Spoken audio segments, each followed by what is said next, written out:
लोग बातें करते हैं शहर में कि अकबर खान गुंडा है। हाँ, उम्र की 40 साल तक मेरे ऊपर कोई एफआईआर नहीं। लोग तो ये बोलते हैं कि कोई आपके खिलाफ एफआईआर करवाने जाता है तो डरा धमका के उसको पीछे नहीं, वो हम लोग का ऐसा सरकंड बोलते हैं लोग। तो उन्होंने मेरे को देखा तो बोले तू भी मत बताना, मैं भी नहीं बताऊंगा।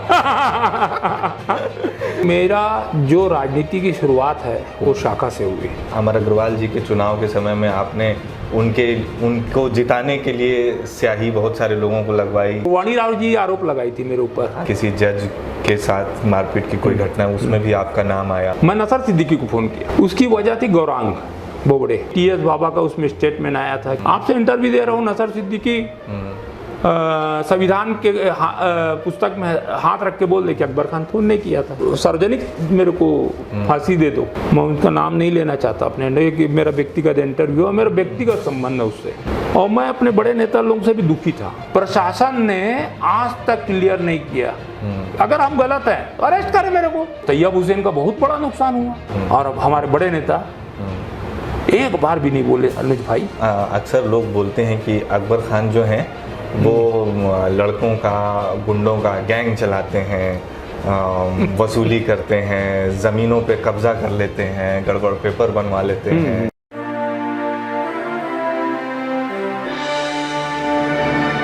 नमस्कार, संचार टुडे में आपका स्वागत है। आज एक ख़ास एपिसोड आपके लिए लेके आए हैं। आज हम आपको एक ऐसी शख्सियत से मिला रहे हैं जिनके नाम को आप ज़रूर जानते होंगे। अभी हम बिलासपुर शहर में बैठे हैं। सिर्फ बिलासपुर शहर नहीं, पूरे छत्तीसगढ़ में इनके नाम से तकरीबन सारे लोग, और ज़रूरी तौर पे वो लोग जो राजनीति से जुड़े हैं, इस नाम को ज़रूर जानते होंगे। इस नाम को जानने के सबकी अलग अलग वजहें होंगी, सबके अलग अलग कारण होंगे। कई अफवाहें इनके लिए हैं, कई तरह की बातें इनके लिए हैं, पर अब तक ऐसा नहीं हुआ है कि उन सारी अफवाहों की, उन सारी चर्चाओं की बात इनसे खुल के की जाए। उन सब पे इनका क्या पहलू है वो जाना जाए। क्या वो बातें सही हैं, क्या वो बातें गलत हैं, कितना सच कितना गलत, वो सारी बातें आज हम सीधे सीधे इनसे जानने की कोशिश करेंगे। हम बात कर रहे हैं कांग्रेस पार्टी के नेता अकबर खान साहब की। अकबर खान जी, कार्यक्रम में आपका बहुत बहुत स्वागत है। धन्यवाद सर। तो जैसा कि सारे शहर में और पूरे प्रदेश में ये चर्चाएं होती हैं, जो लोग बातें करते हैं शहर में कि अकबर खान गुंडा है, हाँ, है ना, और बहुत सारे विवाद आपके साथ जुड़े रहते हैं। ये बातें घूम फिर के आप तक भी पहुंचती ही होंगी, मीडिया के माध्यम से या राजनीति के माध्यम से या विपक्ष के माध्यम से, बहुत सारे तरीके से आप तक ये बातें पहुंचती होंगी। तो ये अच्छा मौका है कि वो सारी बातें सीधे सीधे आपसे हो जाएं। तो एक मोटा मोटी तो ये बात है कि किस तरह से लोग आपको जानते हैं। तो आपकी छवि को लेके इतनी सारी बातें हैं, थोड़ा हमको बताइए कि आपकी छवि को लेके जो बातें आपके लिए होती हैं, उस पर आपका क्या रिएक्शन है? कैसा लगता है जब ये लोग बोलते हैं कि अकबर खान ऐसा, अकबर खान वैसा? तो क्या लगता है, उस पर छोटी सी एक टिप्पणी बताइए। अनुज भाई, ऐसा है कि मेरा जो बैकग्राउंड है, मैं बहुत गरीब परिवार से रहा हूँ और मैं एक खपरे के घर में, किराए के मकान में, दुआ चाल में रहता था, सरकंडा खान बाड़ा के बगल में। मैं ये बोलना चाहता हूँ कि मेरी उम्र आज 50 साल है। 40 साल तक अगर मैं अपराधी छवि का होता तो सरकंडा थाना में मेरे परिवार का एक एफआईआर, एक आवेदन नहीं है।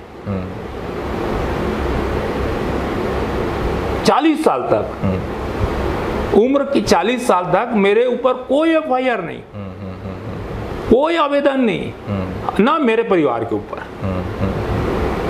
तो लोग तो ये बोलते हैं कि कोई आपके खिलाफ एफआईआर करवाने जाता है तो डरा धमका के उसको पीछे नहीं, वो हम लोग का सरकंडा बोलते हैं लोग। आपको अनुज भाई, बहुत छोटा शहर था उस समय। आज जो अब बहुत बड़ा शहर है बिलासपुर, उस समय हम लोग उसके बाद मैंने घर बता देते थे, इसके बाद इसका घर, इसके बाद इसका। बहुत छोटा शहर था और सरकंडा 4-6 वार्ड उस समय हुआ करते थे, 6 वार्ड मात्र है मेरे ख्याल से, 6 वार्ड थे या 4 वार्ड या 5 वार्ड थे। बहुत छोटा सरकंडा था, एक दूसरे को पारिवारिक टाइप जानते थे। और हमारा मोहल्ला था पठान लोग, माने खान लोग का मोहल्ला खानबाड़ा था, और ब्राह्मण लोग रहते थे, है ना, उनसे अच्छे ताल्लुकात थे। और मेरे को तो गर्व है कि मैं एक ऐसी धरती में पैदा हुआ हूँ। अयोध्या में जो कांड हुआ था बाबरी मस्जिद का, मेरे को कोई भी सरकंडा का कोई भी व्यक्ति एहसास होने नहीं दिया कि मैं मुसलमान हूँ। ये मेरे को गर्व की बात है बिलासपुर की। बिल्कुल बिल्कुल बिल्कुल, इस बात को तो माना जाएगा बिलासपुर की ये मिली जुली तासीर। और मैं इसीलिए मैं ना सरकंडा छोड़ना भी नहीं चाहता हूँ। मैं कहीं बहुत सारी चीज़ें मेरे साथ ऐसी ऐसी हुई है, लेकिन मैं क्लियर नहीं कर पाता उसको। ये मेरा बहुत दुर्भाग्य। आपसे जुड़े लोग जो हैं, जो आपके करीबी हैं, वो ये भी बोलते हैं कि अकबर भाई जो हैं वो दिल के साफ हैं, मन में कुछ रखते नहीं हैं, बोल देते हैं, इसलिए विवाद हो जाता है।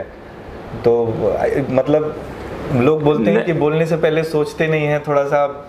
हाँ, वो नहीं, मैं कोई भी चीज़ को, एक तो सिद्धांत जो है, बहुत व्यापारी भी नहीं हूँ मैं, अच्छा व्यापारी भी नहीं बन पाया, अच्छा नेता भी नहीं बन पाया। उसका कारण है सिद्धांत। आज मैं जिससे राजनीति सीखा, अर्जुन भोजवानी जी आज हाशिए में, और मैं जहाँ रहता था वहाँ अदब, कायदा, कानून, बड़ों का कैसा इज्जत करना है, एक बाड़ा था, और वहीं पर हमारे निर्णय हुआ करते थे। 9 बजे के बाद हमारे घरों में ताला लग जाता था। और मैं आपको बता रहा हूँ ना कि 40 साल तक एक भी FIR नहीं हुआ। और हमारे मोहल्ले में मेरी इज्जत थी। मेरे को हनुमान जी के नाम से बोलते थे कि मैं आज तक किसी लड़की को आंख उठा के नहीं देखा। मैं आपको बताऊं कि मैंने 12वीं के बाद पिक्चर देखना चालू किया। अच्छा, कौन सी थी पहली फिल्म, याद आता है क्या? हाँ, आग ही आग। भाग के स्कूल से, अच्छा, लाल बहादुर स्कूल से भाग के गए थे। और वहाँ पर भी जो हमारे सीनियर थे, मेरे बड़े भैया के दोस्त थे खानबाड़ा वाले, वो भी छुप के आए थे पेंट शर्ट पहन के पिक्चर देखने। तो उन्होंने मेरे को देखा तो बोले तू भी मत बताना, मैं भी नहीं बताऊंगा। आपको ताजुब होगा, बहुत लोग नहीं जानते कि मेरा जो राजनीति की शुरुआत है वो शाखा से हुई। अच्छा, ये तो एक नई बात हो। हाँ, और महाजन सर मेरे सामने घर में रहते थे। जो अभी नया पुल देख रहे हैं, वहाँ प्राथमिक शाला स्कूल हुआ करती थी राम दुलारे, जो मरघट में बन गया। तो वहाँ शाखा लगती थी। तो हम लोग, महाजन सर हम लोग को शाखा में जाते थे। और उस समय ना कोई इस तरीके से बातें जो आज राजनीति में हो रही है, उस तरीके से कोई बातें नहीं होती थी। देश प्रेम, मातृ पितृ के कैसी सेवा करना चाहिए, भाई से कैसे आचरण करना चाहिए, ये सिखाया जाता था और वर्जिश कराया जाता था। उस बैकग्राउंड के होते होते फिर मैंने राजनीति में माननीय अर्जुन भोजवानी जी, भारतीय जनता पार्टी के जो कद्दावर नेता हुआ करते थे, उनके साथ जुड़ा। आशीष श्रीवास्तव जो सांस्कृतिक मेडिकल स्टोर है आज, आशीष श्रीवास्तव जी, और उनके साथ रह के मैं महामंत्री था। हम लोग का मतलब संगठन का चुनाव होता था भारतीय जनता पार्टी में। अच्छा, भारतीय जनता पार्टी, वार्ड का चुनाव, शहर का चुनाव, मैंने उस समय भारतीय जनता पार्टी में चुनाव होता था। उस समय मैं महामंत्री बना, चुन के आया था। राम मंदिर में चुनाव हुआ था। हम लोग हमारे विरुद्ध अर्जुन तीर्थारी जी आज भी संध्या साड़ी हाउस जो प्रताप टाकीज में है, हम लोग सब लड़के इकट्ठे होके उनको हराए थे और हमको बहुत सारा वोट मिला था और उसमें मैं महामंत्री बना था। तो आपने जो अपना बैकग्राउंड का जिक्र किया कि जैसे शुरुआत आपकी हुई शाखा से और भारतीय जनता पार्टी के संगठन के चुनाव में भी आपने हिस्सा लिया, तो एक विवाद आपसे जुड़ा हुआ ये भी एक समय में बहुत चर्चा में रहा, जो जिसको लोग स्याही विवाद, स्याही कांड बोलते हैं कि अमर अग्रवाल जी के चुनाव के समय में आपने उनको जिताने के लिए स्याही बहुत सारे लोगों को लगवाई कि उनके जो मुकाबिल में खड़ा व्यक्ति है वो जीत ना पाए। ऐसी भी बहुत सारी बातें हैं, इस पे क्या कहेंगे? नहीं, ये तो बिल्कुल, ये आरोप बहुत गलत है। निर्वाचन एक ऐसी प्रक्रिया है ना, लोग स्वतंत्र होते हैं और कल्पना से बाहर। मैंने कल्पना नहीं कर सकता कोई आदमी, और मैं तो यहाँ तक सुना हूँ कि 5-7 हज़ार लोगों के हाथ में स्याही लगा था और वाणी राव जी आरोप लगाई थी मेरे ऊपर। अच्छा, वाणी राव जी उस समय लड़ रही थी, उसने खुलेआम आवेदन भी दिया था और आरोप भी लगाया था, लेकिन कहीं निर्वाचन के तरफ से या कहीं पर भी इस तरीके से कोई जिक्र नहीं हुआ, ना कोई प्रार्थी गया थाने, ना किसी तरीके से ऐसी बात नहीं, अफवाह थी और बेजबरन अफवाह उड़ी थी। ये बहुत गंदा, क्योंकि और मेरे साथ एक विडंबना है कि मैं अपनी बातों को ना क्लियर नहीं कर पाता। कई ऐसी घटनाओं का जिक्र करते हैं, जैसे कि एक घटना याद आती है कि शायद वो उसलापुर की घटना है, किसी जज के साथ मारपीट की कोई घटना, उसमें भी आपका नाम आया, तो उसके लिए क्या सफाई है फिर? देखो, उसलापुर की घटना ये थी कि मैं रायपुर से उस दिन आया था और माननीय भूपेश बघेल जी से मिल के मैं छत्तीसगढ़ भवन में किसी को छोड़ना था, उसकी गाड़ी खड़ी थी, वो वापस मैं जाने चाह रहा था। धर्मेश शर्मा वहाँ पर मौजूद था। उसने बोला कि बाटू भैया वो अजीत जोगी के गुट से आए हुए हैं और टीएस बाबा साहब उनको अपने पास रखने बोले हैं, तो स्वागत में जा रहे हैं, आप भी चल दो। वहाँ मेरे साथ बहुत सारे लोग थे, हम लोग गए उनका साथ देने के लिए, है ना। और वहाँ पर ना आपस में विवाद होने लगा और विवाद होने लगा अनुज भाई। मैं विवाद को देख के दोनों तरफ के आदमी बढ़ने लगे और मैं ना डर के मारे मैं नसर सिद्दीकी को फोन किया। अच्छा। नसर सिद्दीकी को फोन करके बताया कि यहाँ बहुत बड़ा कांड हो जाएगा और ऐसा सा हुआ है, मेरी कोई लड़ाई नहीं थी और जल्दी आइए आप तत्काल। कुछ लोगों को गिरफ्तारी हुई वहाँ, है ना। उसके बाद ना दूसरे दिन ना क्या हुआ, शाम को ना मेरे पास फोन आया कि आपके नाम से FIR हो गया। अच्छा। उसकी वजह थी गौरांग बोबड़े। उसके परिवार से, उसकी बहन, उसके माँ बाप हम लोग से संपर्क किए और हमने मॉल के सामने धरना दिया और मंत्री जी के ऊपर आरोप लगाए, तो उसका रिएक्शन था। और आपको बहुत जान के ये दुख होगा कि शराब पीने के लिए पैसा मांगने का दोनों तरफ से धारा लगी थी।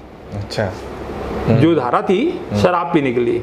मैं जिंदगी में मुसलमान हूँ, मैंने कोई नशा नहीं किया, एक तंबाकू के अलावा मैंने कोई नशा जीवन में नहीं किया।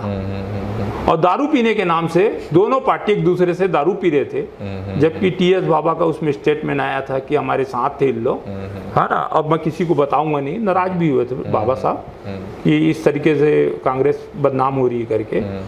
और उसका बाकायदे से मैंने ना बाकायदे से पेपर में, मीडिया में, आज फलाने ने गवाही दिया, आज जमान रिरेक हुआ जैसे हम आतंकवादी हैं। इस तरीके से एपिसोड चला भाई। और फिर हमने कोर्ट में सरेंडर किया और बेल लेके उसमें कंप्रोमाइज कर लिया आपस में। उसमें गौरांग भोबड़े के कारण मेरा बहुत बदनामी हुई। प्रशासन को क्लियर करना था,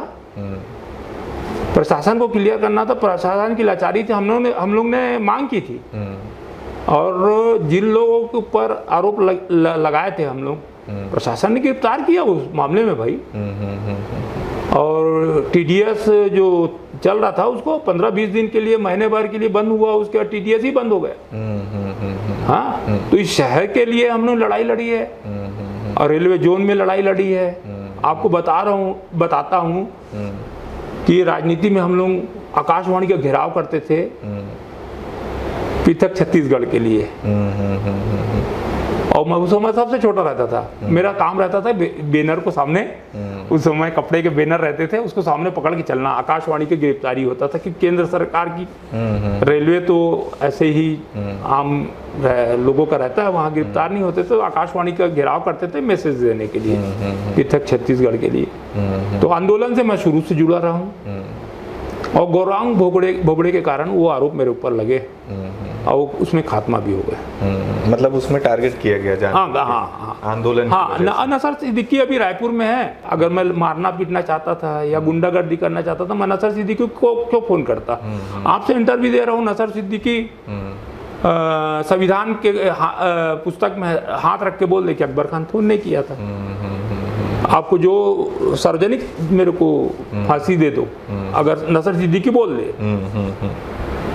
संविधान का शपथ एक आके, क्योंकि आज डीएसपी हैं कि अकबर खान ने फ़ोन नहीं किया था, सिर्फ गोगांग बोबड़े के कारण ये मेरा हुआ।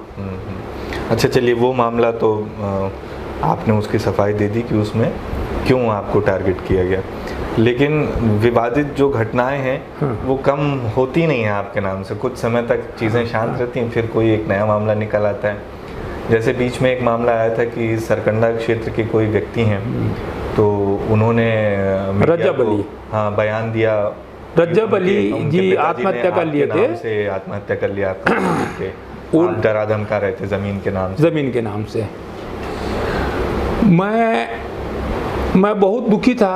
अब मैं उस समय जिस दिन ये घटना हुई थी, तो मैं धार्मिक यात्रा में यूपी गया हुआ था, मैंने रवाना हो चुका था। ये इलाहाबाद, यहीं प्लेन से गया था मैं इलाहाबाद। तो मैं रास्ते में मेरे को फ़ोन आया कि आपके नाम से ऐसा किया है। उस बच्चे को जैसे लोग पढ़ाए, मैं एक बड़े राजनेता के साथ जुड़ा हुआ हूँ, उसको बदनाम करने का तरीका वहाँ तक पहुँच नहीं पाते हैं लोग, क्योंकि वो इतने सीधे साधे भोले हैं और वो ऐसे कोई गलती नहीं करते हैं, कोई गलती नहीं करते हैं। तो उसको बदनाम करने के लिए एक तरीका है कि मैं उनसे जुड़ा हुआ हूँ बहुत साल से। मैं उनका नाम नहीं लेना चाहता अपने, कि मेरा व्यक्तिगत इंटरव्यू है, मेरा व्यक्तिगत संबंध है उससे। तो उस आदमी को बदनाम करने के लिए मेरे को करते हैं। मैंने आवेदन, तैयब हुसैन के ऊपर भी आरोप लगा था। मैं तैयब हुसैन को बोला कि आप सिविल लाइन जाइए, वहाँ पत्रकार लोगों से मेरे ख्याल से आपके वो इंटरव्यू दिए थे जी। इसमें प्रशासन की गलती है अनुज भाई। अगर हम लोग के ऊपर आरोप लगा,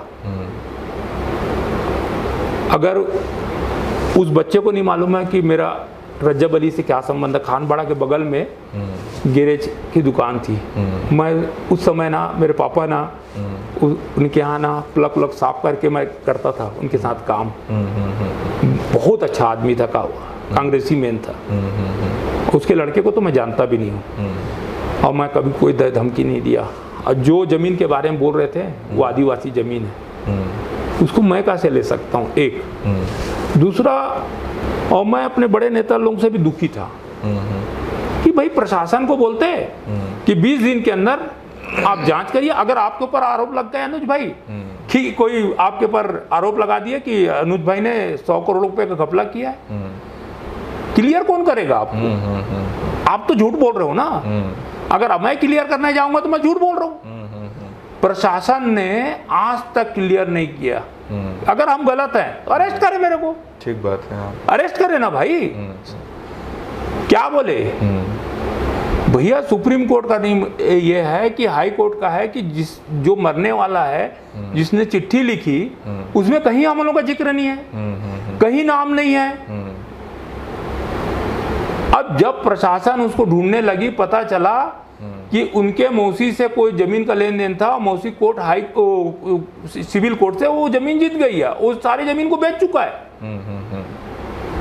हम लोगों ने अनुज भाई, हम लोगों ने उन लोगों को इकट्ठा किया कि हम तुमको पैसा दिलाएंगे, तुमको न्याय दिलाएंगे। तो उन लोगों ने बताया कि इतना लाख रुपया दे चुके हैं, और चूंकि जमीन शून्य हो चुकी थी, रजिस्ट्री जो उसके नाम में चढ़ी थी रज्जब अली के नाम से, शून्य हो चुकी थी। अब उनको डराने के लिए किसी बड़े आदमी को ब्लेम लगा दो। अगर मैं अपने बड़े नेता से नाराज हूं इस मामले को लेकर, प्रशासन को बोलना था। जब हमने पूरा बात बता दी अपने नेता को कि हमारा कोई रोल नहीं है, और तैयब हुसैन का बहुत बड़ा नुकसान हुआ, बेचारे का बहुत बड़ा नुकसान हुआ। अच्छा, वो वक्फ बोर्ड में उपाध्यक्ष बनने वाले थे, लिस्ट आने वाली 2 दिन में, और कुछ हमारे पार्टी के लोग थे, मुस्लिम लीडर, जो तैयब हुसैन को जानते थे कि वो वक्फ बोर्ड का ये बन जाएगा, बहुत तेज लड़का, आगे बढ़ जाएगा। और गफ्फार भाई के बाद अभी मुस्लिम कौम में एक लीडर की तलाश करते हैं लोग, और सोचते हैं एक अच्छा तैयब हुसैन एक अच्छा लीडर है, अच्छा बोलता है, मैनेजमेंट अच्छा है, बूथ मैनेजमेंट अच्छा करता है, उसको बना रहे थे, और उसका बहुत बड़ा नुकसान हुआ। और अब हमारे बड़े नेता एक बार भी नहीं बोले अनुज भाई कि 1 महीने के अंदर अगर दोषी हैं तैयब हुसैन और अकबर खान जेल में रहेंगे। अरे गर्व होता है यार, किसी की हत्या करना, आत्महत्या करना कितना बड़ा पाप है। ये तो हमारे साथ लाचारी है भाई। न बोल सकते न उगल सकते, आज तक पड़ा रहा, 6 महीने से ऊपर हो गया। अकबर खान कुछ भी हाँ नहीं, मैं क्यों बोलूं सीबीआई जांच करा लो, सीबीआई जांच करा लो। अरे कहीं कुछ नहीं भाई, ना मेरा एग्रीमेंट। बहुत सारी घटनाएं निकलती हैं और आरोप मढ़ दिए जाते हैं कि मारपीट में शामिल हैं अकबर खान और डराते धमकाते हैं लोगों को। वैसे एक बात ये भी अक्सर लोग बोलते हैं कि अकबर खान जो हैं वो लड़कों का, गुंडों का गैंग चलाते हैं, वसूली करते हैं, ज़मीनों पे कब्जा कर लेते हैं, गड़बड़ पेपर बनवा लेते हैं। तो क्या इसमें क्या सच्चाई है कि गैंग चलाते हैं क्या आपको? अनुज भाई मैं आपको क्या बोला, 40 साल से मेरा कोई रिकॉर्ड नहीं है। हाँ। आपको मैं बहुत अच्छी चीज़ बताता हूँ, बहुत अच्छी चीज़। मैं जिससे भी जुड़ता हूँ ना, जिस आदमी से भी जुड़ा हूँ या जो लड़के मेरे से जुड़े हैं 25-25, 30-30 साल से जुड़े हुए हैं, मैं दुख में खड़ा रहता हूँ। सुख हो चाहे दुख हो, वो जैसा चाहता है ना मैं उस प्रकार खड़ा रहता हूँ। उस जो मेरे से उपेक्षा करता है मैं उसको परिवार का सदस्य मानता हूँ। आपको इतनी बड़ी बात बता रहा हूँ कि मैं जिससे जुड़ा हूँ उसने मेरे को आज से नहीं, उनकी भावना के साथ मैंने कभी खिलवाड़ नहीं किया। अब बिलासपुर में 4 साल 4.5 साल हो गए, एक व्यापारी अगर आपको मिल गया कि अकबर खान ने चंदा मांगा, अगर एक स्टेटमेंट लिया है तो मैं दाढ़ी मूछा मुड़वाऊंगा सार्वजनिक। एक तरफ की दाढ़ी एक तरफ की मूछ। एक आदमी बोल दिया अकबर ने मेरे से धोखे से पैसा ले लिया, ये इस काम के लिए पैसा ले लिया, मेरा नहीं किया। एक व्यापारी और एक भी आदमी मेरे को धोखाधड़ी वाला नहीं बोल सकता, क्योंकि मैं चंदा मांगना ना भीख मांगने के समान समझता हूँ। और ये ईश्वर और बड़े भाई लोगों के साथ रहा हूँ, मेरे संस्कार ऐसे मिले, मेरी नींव ऐसी रखाई है, मेरे को नहीं होता है ये सब चीज़। और मेरे पास कुछ महिलाएं सिविल लाइन थाने में इकट्ठा हो गई थी। हाँ। बोलती थी कि अकबर खान हमारी ज़मीन हड़पना चाहते हैं, हमको डराते धमकाते हैं, खाली करवाना चाहते हैं। देखिए क्या मामला था वो? जो भी खूब चली। नहीं उसमें वो जमीन थी, उसके सारे डॉक्यूमेंट्स मेरे पास हैं, उनके पास कोई डॉक्यूमेंट्स नहीं है। अब व्यापार करना कोई गलत नहीं है, और मैं कभी किसी का दुकान खाली नहीं कराया, कभी सामान नहीं फेंका, किसी से बदतमीजी नहीं की। मैं अपने जीवन काल में किसी से बदतमीजी नहीं की। मैंने एक आदमी खड़ा करके बता दे कोई आदमी मेरे से बदतमीजी किया।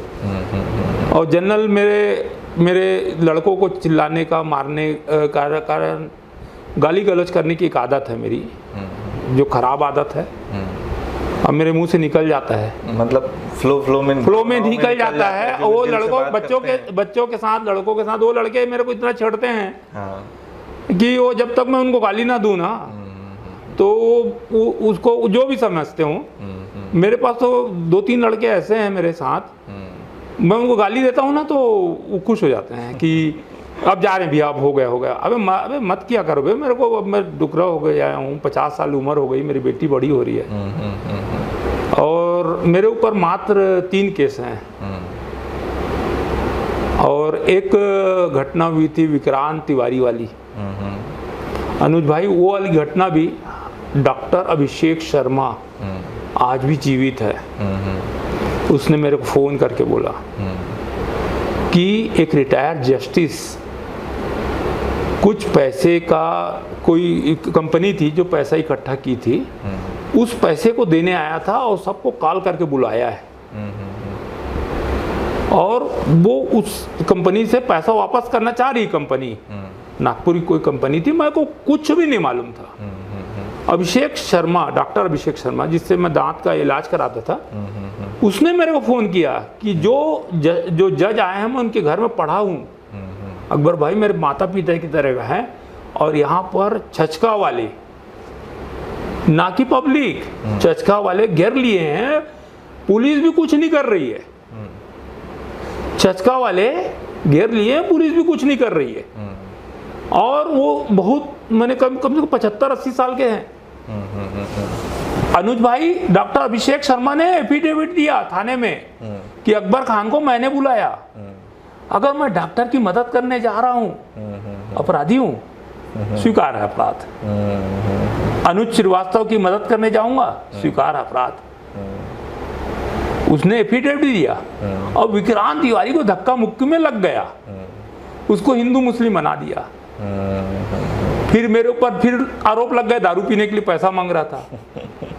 तो फिर वो डॉक्टर साहब का जो भी सोर्स रहा होगा भारतीय जनता पार्टी में, जो भी सोर्स रहा होगा, फिर 393 में मुचलका हुआ। आज भी पेशी काट रहे हैं। विक्रांत तिवारी से कई बार माफी मांग चुका हूँ उस घटना को लेकर। कोई इंटेंशन नहीं था, हम उनको लेके निकल रहे थे। और वहां पर पूरे मंच में बोला भाई मैंने कि आपका जो भी पैसा है, अभी इनको खाने 2-3 घंटे तो बंधक बना के रखे थे उन लोग, जो भी खाने का है। और निषाद TI निषाद सर थे, उसने बोला यार 3-4 घंटे तो मान ही रहे हैं छचका वाले, उन लोग थोड़ी पानी के लिए कर रहे थे। मैं बोला भाई इनको खाने दो और ये जो भी होटल में रुके होंगे 5-5 करके आप आ जाओ, आपका पैसा ही वापस लौटाने आए हैं। और कॉल भी उन्हें ने किया, रिटायर्ड जज ने, और कंपनी उनको अपॉइंट की थी कि हम इनका पैसा वापस करेंगे। कुछ था मामला, उसमें भी मैं आज भी डॉक्टर अभिषेक शर्मा जिंदा है, अब उससे पूछ लीजिए मेरे को कॉल किया था कि नहीं किया था। और 10 लाख लोग देख डाले उसमें, उस वीडियो को 10 लाख। यकीन नहीं होगा अनुज भाई, मैं तो खुद, मेरे को तो, मैं तो बाहर जाने से डरने लगा था, कहीं ऐसे ना हो कि कुछ हो जाए मेरे को। क्योंकि अरुण तिवारी जी सिपत की चिंगारी, उनका सम्मान करता हूँ, उस लड़के का भी बहुत सम्मान करता था। वो लड़के ने मेरे से कोई बदतमीजी की नहीं, धक्का मुक्की में चोट लगा उसको, और उसकी पीड़ा जो हुई है उससे मैं कई बार बोल चुका हूँ, सार्वजनिक माफ़ी मांगने का छोटा नहीं होऊंगा मैं, क्योंकि मैं अपने जीवन को एक अच्छे से जीना चाहता हूँ।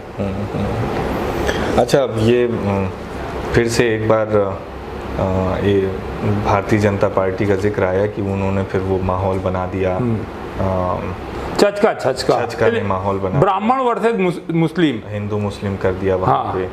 तो ये तो बहुत सारा मतलब आरोप आपके ऊपर जो लगे, और आपकी जो सफाई है उसमें आपका जो पक्ष है वो सबने सुना और लोग समझेंगे भी। तो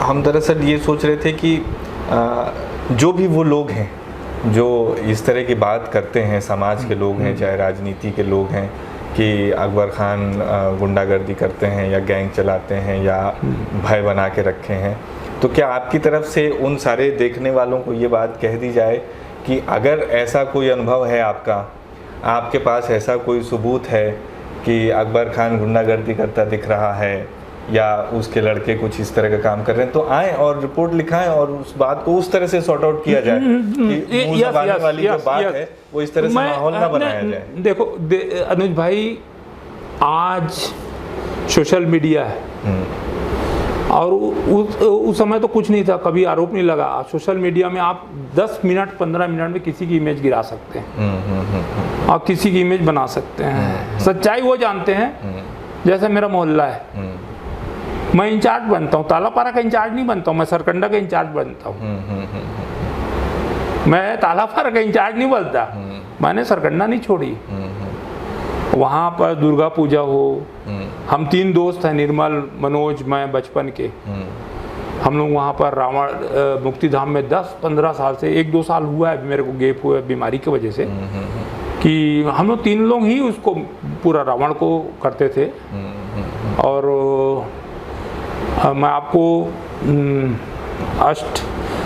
नहीं मैं नाम भूल रहा हूँ, बंगाली पारा में, वहाँ पर अभी कंस्ट्रक्शन हो गया, उस दुर्गा समिति का अध्यक्ष भी हुआ करता था। अच्छा। और जब मैं आपको ये बता रहा हूँ, जिस दिन मैं यूथ कांग्रेस का पहला अध्यक्ष बना, ये भाग्यशाली आदमी हूँ, छत्तीसगढ़ का पहला अध्यक्ष यूथ कांग्रेस का मैं हूँ। अच्छा। इतिहास पुरुष तो हूँ। अच्छा, बिल्कुल बिल्कुल, ये तो नई बात, नई बात है कि मैं था। तो 2 से 2:30 बज गया था देवव्रत दादा को आते हुए, और मैं तो उसकी आत्मा को, मैं उनसे जैसा आदमी नहीं देखा। राजा थे, बहुत मेरे को ज्ञान दिए उसने। और 3 बजे रात को वहाँ पर पंडित जी लोग बैठे थे, बहुत बुजुर्ग लोग बैठे थे। और उस दिन एक पंडित जी बोले सुन, तो राजा हंस की कुछ भी हंसते हैं, तो सुन ले, हमार दुर्गा माँ के काम तभी होते जब अकबर खान आते, और जो आदमी ला बोलते हैं कि ये ला अध्यक्ष बनाना है, वही अध्यक्ष बनते हैं, हमारे दुर्गा के काम चालू होते। ये मुस्लिम नहीं है, ब्राह्मण लोग के यहाँ जाता था और घर के अंदर घुस जाता था। अतुल दुबे जी है मेरे सीनियर, मैं उनके साथ बहुत रहा हूँ। उनका कोनी गांव है मस्तूरी के पास। तो उनका जो चौका होता है ब्राह्मण लोगों का, उनके अंदर बैठ गया मैं खाना खाने। मैं खाना खाऊंगा तो यहीं खाऊंगा, अच्छा, नहीं तो नहीं खाऊंगा। अतुल भैया के पिताजी अंकल मेरे को घुमाते थे, बोले अकबर इसको छेड़। तो कौन से गोत्र के? तो बोले भारद्वाज। मोर भी तू भारद्वाज है रे, पाला की महाराज, खुश रहो रे, ऐसा करके। मैंने गजब कल्चर भाई, गजब कल्चर, यही खूबसूरती है, यही खूबसूरती हिंदुस्तान की। हिंदुस्तान और मैं ना, मेरे को पाराघाट से लेकर मैं अतुल भैया का पूरा वंश वृक्ष जानता हूँ। अच्छा, जैसे आपने बताया कि उस दुर्गा उत्सव समिति में आप अध्यक्ष रहे और आपके कहने से ये अध्यक्ष बनते थे, तो इससे जुड़ा एक ये भी मामला, एक ये भी बात ध्यान में आती है कि यूथ कांग्रेस के चुनाव में सालों से आपका लंबा दखल रहा है, जो जितना मैंने सुना है, जो जानकारी मिली है।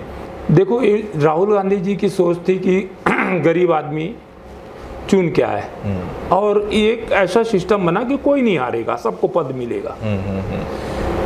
2009 की बात है कि 8-9 में पहले यूथ कांग्रेस का चुनाव हुआ। तो डेलीगेट होते थे कि 10 आदमी एक डेलीगेट बनाएगा एक वार्ड में। दूसरे वार्ड में जनसंख्या के अनुपात में वोटर लिस्ट थे। अब कल्पना करो बॉस, विपक्ष में है 2009 में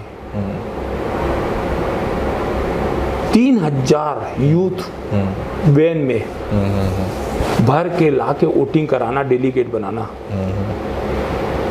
3000, और उसको भागित कर दो आप 10 में, कितने हो गए? 300 हो गए। उस समय 3000 लोगों को लाना, ठीक बात। कांग्रेस भवन भाई, कि आपका काम धाम को छोड़कर कांग्रेस भवन आना। अगर कोई गुंडा होता ना बॉस, नथिंग नहीं ला सकता है। अगर जिसका व्यवहार होगा, एक टीम वर्क होती है। तो हमने पहला चुनाव जीता। और आपको बहुत अच्छी चीज बताता हूँ, जिसमें आपको बहुत हंसी आएगी, और इस बात को तो काटना मत। शैलेश पाठक जी हैं, है ना? उस समय वो एनडीटीवी क्या, वो ईटीवी में थे मेरे ख्याल से, है ना? तो बोले क्या हो रहा है ये? बोले सबको सेटिंग करके लिया, वोट डलवा दिए। मैं बोला 3000 लोग कांग्रेस भवन देखे हैं, यूथ, कि कांग्रेस भवन जाना है, वोट डालना है फलाने आदमी को। एक माहौल क्रिएट होता है इससे। बोले सब सेटिंग वाला है खेल, उनको कटाच करने में बहुत माहिर है, आज भी किसी को नहीं छोड़ते हैं। लेकिन ये अनुज भाई काटना मत। बिल्कुल। मैं बोला लोकतंत्र है, ये राहुल गांधी जी का लोकतंत्र है। उसमें क्या हुआ था, गप्पू सोनकर करके, गप्पू सोनकर दयाल बन के एक लड़का था, वो भी डेलीगेट बनना चाहता था। उसने क्या किया, 10 लोगों को लेके आया, अपने किराएदार को, जिसका वोटर लिस्ट में नाम था, और वोट डलाया। उसने कोई उसको वोट नहीं डाला। वो चुनाव हार गया डेलीगेट का। मैं बोला, जब शाम हुआ तो मैं पाठक जी को फोन किया, मल पाठक जी आइए। आए मेरे को, मैं बोला वो गप्पू है, उससे पूछिए। तो गप्पू अपशब्द कहते हुए बोल रहा था, मेरे को वोट ही नहीं डाला, मैं तो चुनाव हार गए। मैं बोले ये लोकतंत्र है, उसी किराएदार आए थे, ये बदतमीजी कर रहा होगा उन लोगों के साथ, उसने वोट नहीं डाला, उसको दूसरा को वोट डाल दिया। मैं बोले ये लोकतंत्र है। ठीक बात है। तो बहुत सारी बातों को आपने सामने रखा है कि किस तरह से लोग आरोप लगाते हैं और उसके पीछे की सच्चाई क्या है। हमारे देखने वाले ये भी जानना चाहते होंगे कि आज जो हम रुतबा देखते हैं अकबर खान साहब का, कि बहुत सारे लोग हैं अब आपके साथ और राजनीति में एक नाम है, शहर में हर चीज़ में दखल है आपका, तो राजनीति में शुरुआत कैसे हुई आपकी, कि कैसे राजनीति में आए, कांग्रेस में कैसे आना हुआ? जैसे आपने बताया कि शाखा से शुरुआत हुई, तो कांग्रेस में कैसे आना हुआ और कैसे फिर इस पायदान में पहुंच गए? उस समय अतुल दुबे जी का नाम जो मैं लिया था, उन लोग बेरोजगार संघ बनाए थे और बहुत लोगों को नौकरी दिलाए। अच्छा। तो सरकंडा में अमित तिवारी जी थे कांग्रेस के नेता, और बहुत कम कांग्रेस के नेता हुआ करते थे सरकंडा में, क्योंकि 6 वार्ड था छोटा सा। सुखदेव सिंह ठाकुर जी थे, है ना, भागचंद जी थे, बहुत पुराने भारतीय जनता पार्टी में थे, बाद में कांग्रेस ज्वाइन कर लिए थे भागचंद। और गुलाटी साहब थे, डॉक्टर गुलाटी, चरणदास महान जी के पिताजी के साथ उनका उठना बैठना था। मैं बहुत भाग्यशाली हूँ, बताते थे मेरे को कि अर्जुन सिंह कैसे सीएम बने, कैसे ठुकरा दिए पद को। वो उनके मित्र थे, सिगार पीते थे। पीएन गुलाटी अमेरिका में है, उनका जो लड़का, बड़ा लड़का था, वो मेरे बड़े भैया का दोस्त था, बहुत अच्छा। 3-4 लोग हुआ करते थे। अमित तिवारी ने बेरोजगार संघ बनाया, मतलब मुद्दा ACCL हमारे जमीन में बेरोजगारी के लिए लड़ाई लड़ना शुरू की हम लोग। बड़ा लंबा संघर्ष किया, अर्धनग्न प्रदर्शन, जेल जाना, ACCL को पकड़ना, CMD का दरवाज़ा बंद कर देना, बहुत संघर्ष किए। उसमें बहुत लोगों को फायदा हुआ। सरकंडा के मैंने करीब 30-40 लोगों को नियुक्ति हुई। स्पोर्ट्स कोटा चालू हुआ, अमित भैया के नेतृत्व में करते थे। रोज का हमारा रूटीन रहता था कि सवेरे 10 बजे हॉस्पिटल आना है। और आज भी के साव जी हैं, आप पूछ सकते हो, डॉक्टर नायडू हैं, हाँ, निगम सर हैं, और शर्मा सर हैं। इन लोगों समय धर्म हॉस्पिटल था। अमित भी हम लोगों को रोज, मैंने 10 बजे से लेकर 12 बजे तक हॉस्पिटल में जनता की सेवा करना है। तो मेरे को उनके काम से प्रभावित हुआ। और उस समय माननीय दिग्विजय सिंह जी प्रदेश अध्यक्ष थे MP में। हाँ, ये अविभाजित मध्य प्रदेश की बात। मध्य प्रदेश की बात है। तो उस समय ना राजेश पांडे यूथ कांग्रेस के अध्यक्ष थे जिला के, आशीष सिंह कंटिन्यू अध्यक्ष रहे शहर के। तो अमित तिवारी जी ने मेरे को बोला, यार छोड़ यार, कांग्रेस में आ जा। मेरे को लगा कि यार ये आदमी संघर्ष कर रहा है और सही बेरोजगार लोगों के लिए कर रहा है, हॉस्पिटल में सेवा करता है गरीब लोगों का। ब्लड डोनेट करते थे हम लोग, तुम लोग गंदा खून बाहर निकल जाएगा, इस तरह के मोटिवेट करते थे कि जबकि देना चाहिए खून, है ना। और मैं तो बहुत बार दिया हूँ। पान वाले जायसवाल जी हैं, सबसे ज़्यादा खून देने वाले थे। हम लोग एक ग्रुप भी बनाए थे और एक रजिस्टर करके अमित भैया कार्यालय भी खोले थे। फ्री में दवाई पानी देते थे, MR से इकट्ठा करके हॉस्पिटल भी खोले थे छोटा सा। समय कमलनाथ जी अमित तिवारी को चाहते थे और दिग्विजय सिंह आया तो हम लोग ने प्रवेश कर लिया। बहुत लोग ने किया था, मेरे साथ के लोग। हम लोग ने भाजपा छोड़कर फिर कांग्रेस प्रवेश किया। फिर उसके बाद यूथ कांग्रेस में गए, फिर वहाँ नहीं, फिर यूथ कांग्रेस में, हाँ, फिर महामंत्री बना दिए राजेश भैया, और उसके बाद मैं अटल भैया से जुड़ गया। एक बात ये भी चर्चा में आती है कि अकबर खान के पास पैसे कहाँ से आते हैं, कि क्या करते हैं अकबर खान, काम क्या है उनका, कि इनोवा में घूमते हैं, एक बढ़िया सा ऑफिस है और इतने सारे लोग उनसे जुड़े हैं, तो कहाँ से आता है ये पैसा, तो कहाँ से आता है ये पैसा, बताइए क्या काम करते हैं? मैं रेलवे में ठेकेदारी करता हूँ। मैंने 10 साल मैंने 5 साल तो बहुत मेहनत किया मैंने। 12-13 में मेरे को एक कंपनी मिली जो रेलवे में काम कर रही थी।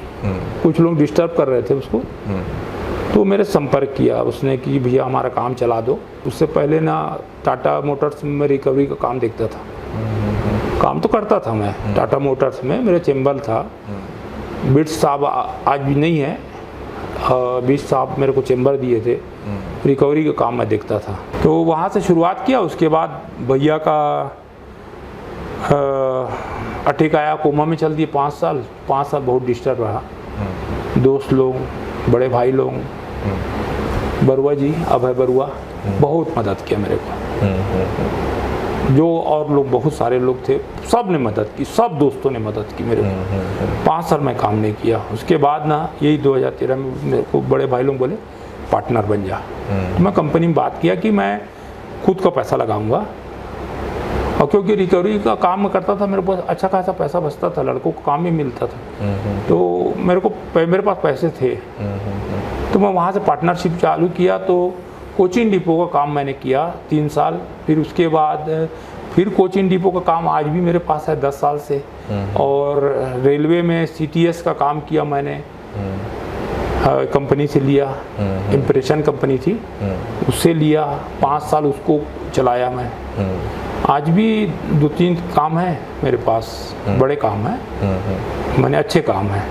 अब मैं उसको वाही नहीं लूटता, और मैं काम भी करता हूँ तो रोजगार के, जैसे ज़मीन का काम तो कोई अवैध करता नहीं मैं, और मैं ना अवैध प्लाटिंग करता।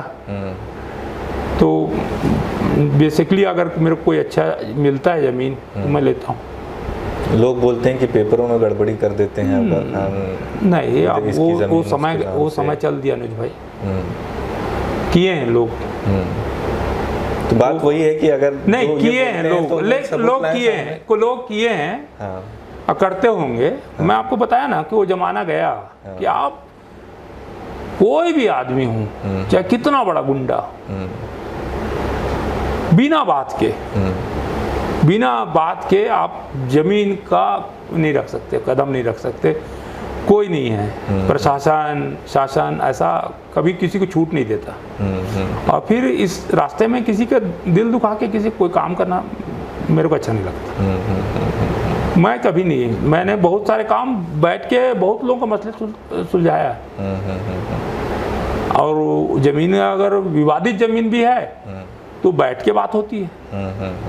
गुंडा मसल पावर की जरूरत नहीं, आप बैठ के बात होती है। मैं आपको एक किस्सा बता रहा हूँ। एक जमीन लिया, उसकी बहुत दयनीय स्थिति खराब थी डोकरी की। आप पेपर में पढ़े होंगे, मातृ दिवस के दिन एक बेटे ने समझौता किया। अखबार का कटिंग भी है, आप चाहोगे तो इंटरव्यू में दिखा देना। वो डोकरी मेरे पास लड़का आया, उसकी बेटी उसको पाल रही थी, उसका लड़का विश्वविद्यालय में प्रोफेसर होके अपनी माँ को भगा दिया था। उसकी स्वयं की अर्जित की हुई जमीन थी, सुनिएगा आप, स्वयं की अर्जित की हुई जमीन है। मेरे को बोले कि इतने में ले लो, मैं ले लिया। मैंने सीमांकन किया, वो कोर्ट में आवेदन लगाए, मैंने सारा प्रूफ दे दिया। कोर्ट ने स्टे देने से इनकार कर दिया, केस चलाने से इनकार कर दिया कि स्वयं की अर्जित की हुई जमीन है, आपका कोई हक नहीं बनता है, कोई हक नहीं बनता है। मैं पोजीशन के लिए कोर्ट में लगाया कि मेरे को पोजीशन नहीं दे रहा ये आदमी। 250 में मैं कार्रवाई करने के लिए किया। उसने मेरे को बोला कि इतना मेरे को दे दो, मैं छोड़ दूंगा। और मैंने उतना पैसा दे दिया, और फिर मैंने तय किया कि मैंने उसको कुछ तो शर्म आए कि अपनी माँ के साथ ऐसा किया है। तो जिस दिन मातृ दिवस था, तो उस दिन मैंने कोर्ट में समझौता के लिए स्पेशल अपने वकील को बोल के मैं बोला इस दिन कराना भी है। और वो बड़े हेड पे लाइन में छपा कि मातृ दिवस के दिन पुत्र ने माँ को उनकी संपत्ति से केस हटाया करके, जबकि मेरे से पैसा लिया था। मैं वो मेरे को बोली भी उसकी मम्मी, बेटा इतना दिन मोला इलाज नहीं कराई, कुछ तो करे हो बेटा, हाँ बतात नहीं हाँ, लेकिन मो थोड़ा देखता हूँ बेटा, मोला खुशी होते हमार जमीन ला कोई नहीं लेत रही। मैं बोला ना नहीं माँ, मना आप माफ़ कर दो उसको, है ना।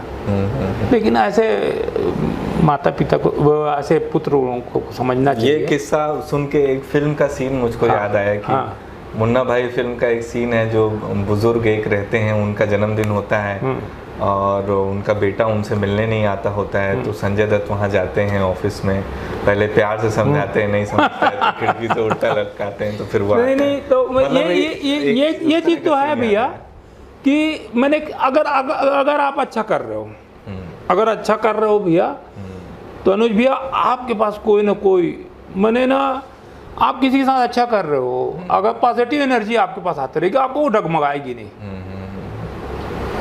और मेरे को बहुत पीड़ा होती भैया, मेरे को इतनी पीड़ा होती है कि पिछले चुनाव में पूरी सभा में छोटे पार्षद जो थे, वहाँ कांग्रेस की सभा हुई थी और 3 केस में मेरे गुंडा लिस्ट में नाम डाल दिए थे सरगंडा थाना में। मेरी बेटी ना बोलती, पापा आप इतना हर चीज़ करते हो, मैं जानती हूँ और मम्मी जानती है, पूरा घर जानता है, ये गुंडा लिस्ट में नाम डाले हैं, पेपर में आया है। मेरे सहेली लोग पूछते हैं, मैं रो दिया था और मैं बहुत रोया था बॉस, पूरे पब्लिक में रोया था, लेकिन ना, और दिल से निकला था, नो डाउट, दिल से आर निकली थी और उसका रिजल्ट भी मिला मेरे को। तो इतना सब इस पूरे दौरान आपने झेला है, इतने सारे आरोप आपके ऊपर लगे हैं, इतनी सारी बातें हुई हैं, उन सब का पहले भी आपने उसकी अपना पक्ष रखा है लोगों के सामने, आज भी इस एपिसोड के थ्रू लोग देख रहे हैं उन सारी चीज़ों के पीछे की असलियत क्या है, आपका पक्ष क्या है। देख के लोग समझेंगे भी कि बातों को, अफवाहों को किस तरह से मान लेना चाहिए या उसको वेरीफाई कर लेना चाहिए। जिसके ऊपर वो आरोप है, क्यों ना उससे साफ साफ बात कर ली जाए उससे कि उसका क्या पक्ष है, बनिस्बत इसके कि उन बातों को वैसा का वैसा मान लिया जाए जिस तरह से फैलाई जा रही हैं। और एक लास्ट में एक छोटी सी टिप्पणी मैं ये भी लेना चाह रहा था कि कैसा लगता है जब ये सारे आरोप लगते हैं और आप पीछे से किसी के लिए भला सोच रहे हैं, अच्छा काम कर रहे हैं, और आरोप लग जाता है गुंडागर्दी का, गैंग चलाने का, मारपीट करने का, कब्जा करने का, तो कैसा लगता है? मतलब आप राजनीति में भी सक्रिय हैं, तो कहीं छोड़ छाड़ के कहीं चले जाने का, या किसी को कभी ऐसा लगता है कि यार ये सब क्यों बोल रहे हैं, आके मुझसे पूछ लें या मैं चला जाऊं बता दूं? क्या महसूस होता है उस समय, दिल की क्या स्थिति होती है उसमें? ये अनुज भाई इतना दुख पीड़ा वाली बात रहती है। मैं आपको बोला ना, पॉजिटिव एनर्जी रहती है जो आपको ना स्टेब्लिश करती रहती है। नहीं छोड़ यार, करने देना, क्या जाता है। हम लोग में जैसे है कि कुछ भी कर वो फल देगा, एक है शक्ति जो फल देगी। पॉजिटिव एनर्जी मेरे पास आती रहती है हरदम। मैं कितना भी कर लूँ, मैं शांत रहता हूँ, मैं नहीं घबराता, मैं कभी नहीं घबराता, मेरे को किसी चीज़ से डर नहीं लगता। मैं तो आपको बता रहा हूँ ना कि बहुत सारी, जैसे बता रहा हूँ कि बहुत सारे आरोप लगे मेरे ऊपर, लेकिन मैं घबराता नहीं। पॉजिटिव एनर्जी मेरे पास एनी टाइम रहती है, पॉजिटिव एनर्जी रहती है कि फलाना है, और मेरे को सुकून मिलता है। और इतना सुकून मिलता है ना कि मेरे को करना है यार, ये काम को करना है। अगर मैं एक बार ठान लेता हूँ ना ये करना है मेरे को, तो मैं प्लस माइनस नहीं देखता। और एकदम ज़्यादा भावुक होना ये घातक होता है राजनीति में। बहरूपिया लोग भी हैं, मैं बहरूपिया नहीं हूँ। मैं जो हूँ सामने हूँ, आपको जो बोलना है मुँह बोल दूंगा। हाँ, ये तो लोग भी बोलते हैं। मेरे को परवाह नहीं रहता कि कौन क्या सोचता है, कौन क्या करता है। मैं जो काम करता हूँ वो किसी को नहीं बताता मैं क्या काम करता हूँ, और जो अच्छा करता हूँ, बुरा तो जाहिर है पब्लिक के पास है। किसी दिन लोग बोलते हैं तो बोला ठीक है यार, करने दे उसको। आरोप लगते हैं। अच्छा, जब इतने सारे आरोप लगते हैं, मीडिया में खबरें चलती हैं, तो जो पार्टी के बड़े नेता हैं जिनसे आपका संपर्क है, उनका क्या रिएक्शन होता है? कि वो नाराज होते हैं या समझते हैं बातों को? देखिए कि अभी ना जो माहौल बना, अनुज भाई एक चीज एकदम फैक्ट बोल रहा हूँ, जो माहौल बना ना अभी जो भारतीय जनता पार्टी की, और लोगों का रिएक्शन भी देखा मैंने। क्या होता है आप ये बताओ कि कौन आदमी है जो 20,000, 10,000, 15,000 आदमी 15,000 वोट से किसी को जिले में चुनाव जिता दे? वो एक वोट डालना है, मैं फर्जी वोट डाल रहा हूँ, मैं बोल रहा हूँ। नाम कागज होना चाहिए, उसका मोबाइल होना चाहिए, मोबाइल नंबर। जो अभी चुनाव रिसेंटली हुआ जिसमें राजू यादव चुनाव जीता, वो 15,000 वोट से जीत जाता है पूरे जिले में। पूरे छत्तीसगढ़ में सर्वाधिक वोटों से जीतने वाला लड़का है। कैसे हो गया? मोबाइल नंबर चाहिए, उसमें आपको क्या बोलते, सेल्फी लेना है, बोलना है कि मैं इसको वोट दे रहा हूं। तो मैं कैसे कर दिया? अगर पूरे जिले में सबसे बड़ा बात होता है अनुज भाई कि किसी के भी, मैं आज भी बोलता हूं, आज नेता फेल है। क्यों फेल है? राजनीति में किसी को कुछ दे दोगे ना अनुज भाई तो कभी संतुष्ट नहीं होगा। व्यक्तिगत किसी को कुछ दे दोगे ना, वो संतुष्ट रहेगा, आपके साथ रहेगा। तो मैं किसी भी व्यक्ति को राजनीति में कुछ नहीं देखता हूँ, क्योंकि व्यक्तिगत देता हूँ। चाहे उसके दुख में बैठ जाना, कुछ नहीं कर पाऊंगा लेकिन बैठे रहूंगा, वो देना होता है। तो व्यक्तिगत आजकल देख लो, व्यक्तिगत कोई कुछ नहीं देता है। तो लोग जुड़े हैं मतलब आपसे? हाँ, क्योंकि आप उनकी मदद करते हैं। मदद करता हूँ और सही चीज़ के लिए जाता हूँ। मैं आपको ये भी बताता हूँ कि एक भी आदमी किसी की पृष्ठभूमि, मेरे साथ जो जुड़े लोग हैं राजनीतिक अपराधी छवि के नहीं। एक बड़ा आरोप के लड़के के ऊपर लगा है, लेकिन उससे पहले वो बहुत अच्छा काम करता था NSCI का। वो आरोप कैसे लगे उसके बारे में चर्चा नहीं करूंगा क्योंकि मामला कोर्ट में है। लेकिन उसका भी एक दिन चर्चा वीडियो बनाऊंगा कि कैसे आरोप लगे, कैसे हुआ, कैसे उसको फंसाया गया। लेकिन मेरे साथ जो लड़का रहेगा वो 3 चीज नहीं करेगा, शराब नहीं पिएगा और फालतू नशों में नहीं रहेगा, और पढ़ा लिखा लड़का, माँ बाप की सेवा करने वाला। आप किसी भी माँ बाप को बोलिए कि अकबर खान के साथ है मेरे साथ, तो जान जाता है दारू नहीं पीने दे गए। जब मैं नहीं पीता तो मेरे नहीं होता। अगर मेरी पृष्ठभूमि अगर अपराधी छवि की रहती, मेरे 2 भतीजे जवान हैं, कोई नहीं जानता उनका नाम। ठीक बात है, कोई नहीं जानता बिलासपुर में। मेरे से जुड़े हुए लोग उनका नाम जानते हैं। एक बार मैं आपको बता रहा हूँ अनुज भाई, एक बार मेरे पास फोन आया, अपने दोस्त से कराया, गाड़ी पकड़ा गई, मैं पैसा दे दे, पैसा दे दे, अपने दोस्त को बोल दे, मैं बोला पैसा दे दे, आके ले जाएगा। अरे हम नेतागिरी करते हैं, दूसरों के लिए करते हैं, अपने परिवार के लिए करने लगेंगे, धिक्कार ऐसी नेतागिरी में। मैं वो सिद्धांत का, मैं अपने, मेरे भाई अगर अल्लाह ना करे, खुदा ना खास्ता मेरा कोई बच्चा हो जाए, मैं पूछ लो, परवेश तिवारी गवाह है, बोले यार ऐसा ऐसा कर रहा है, मैं बोला अरेस्ट करिए आप। मेरे अगर मैं की पृष्ठभूमि का रहता तो कम से कम मुझ तो ऐटता, भतीजे लोग भी कि हम फलाने के भतीजे हैं। कोई रिकॉर्ड नहीं है, आप सरकंडा थाना में इंक्वायरी करा, LIB से इंक्वायरी करा लीजिए कि मेरे बड़े भाई का कितना केस है। हाँ, फेरी करने वाले लोग आज भी, मेरा भतीजा फेरी करके कंबल उम्बल बात के पुराने जमाने काम करते और सब पढ़े लिखे हैं। एक आरोप ये भी हम सुनते हैं कि ABVP के इलेक्शन में भी आपने उनको, ABVP को चुनाव जिताने के लिए मदद की, तो वो क्या घटना है, उसके पीछे की क्या कहानी है? नहीं, ये तो CMD कॉलेज का चुनाव था। हाँ। भारतीय जनता पार्टी के शासनकाल में घोषणा हुई कि चुनाव होंगे। एक समय था CMD कॉलेज में चुनाव हुआ, स्वप्निल शुक्ला मेरा बचपन का दोस्त था, अभिनय शर्मा, 2 लोग चुनाव लड़े। और वो चुनाव में विनय शर्मा चुनाव हार चुका, हार गया, स्वप्निल शुक्ला जीत गया।